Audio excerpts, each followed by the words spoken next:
இதுல காவல்துறை எப்போதுமே அதிகார மட்டத்திற்கு கீழே தான் வேலை பார்த்துட்டே இருக்கும். முதல்ல இந்த கேஸ ஒரு பெண் அதிகாரி விசாரிப்பதற்கு பதிலாக ஒரு ஆண் அதிகாரி விசாரிக்கிறார். அதுவே அரசியல் சாசன சட்டத்திற்கு எதிரானது.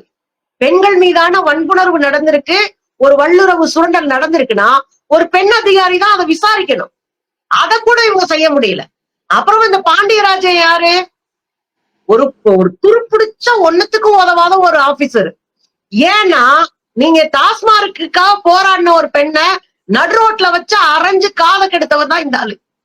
இந்த காதை கெடுத்த ஒரு ஆளுக்கு உயர் பதவி கொடுத்து எஸ்பி அனுப்புறதுதான் இந்த அதிமுக ஆட்சியினுடைய வரலாறுல ஒண்ணு. இந்த அதிமுக ஆட்சி காலத்துல காவல்துறை செய்த ஒரு அயோக்கியத்தனருக்கு பாருங்க, பல குற்றவாளிகளை காப்பாத்துனது. நீங்க கன்னியாகுமரியில ஒருத்தன் சிக்கிறான், அவன் ஒரு 10-15 பிள்ளைகளுக்கு மேல பாலியல் சொண்டல் பண்ணி பணத்தை வாங்கியிருக்கான். அவன் பேரு காசி. அவன் ஹார்ட் விட்டுட்டு போறான் போலீஸ்காரங்களோட போகும்போது. அவனுக்கு இவங்க உட்கார்ந்து அவ்வளவு சலுகைகள் பண்றானுங்க.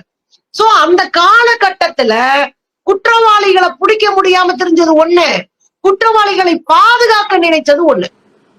அதனாலதான் இந்த எஸ்பி பாண்டியராஜன் வேணும்னே அந்த பாதிக்கப்பட்ட பொண்ணுடைய பேரை வெளியே சொல்லி ஒரு கிட்டத்தட்ட மிரட்டல் தான்.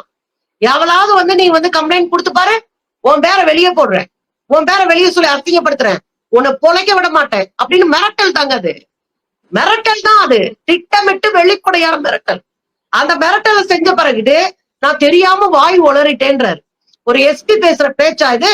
அதுக்கப்புறம் 4 வீடியோ தான் இருந்துச்சுன்றாரு.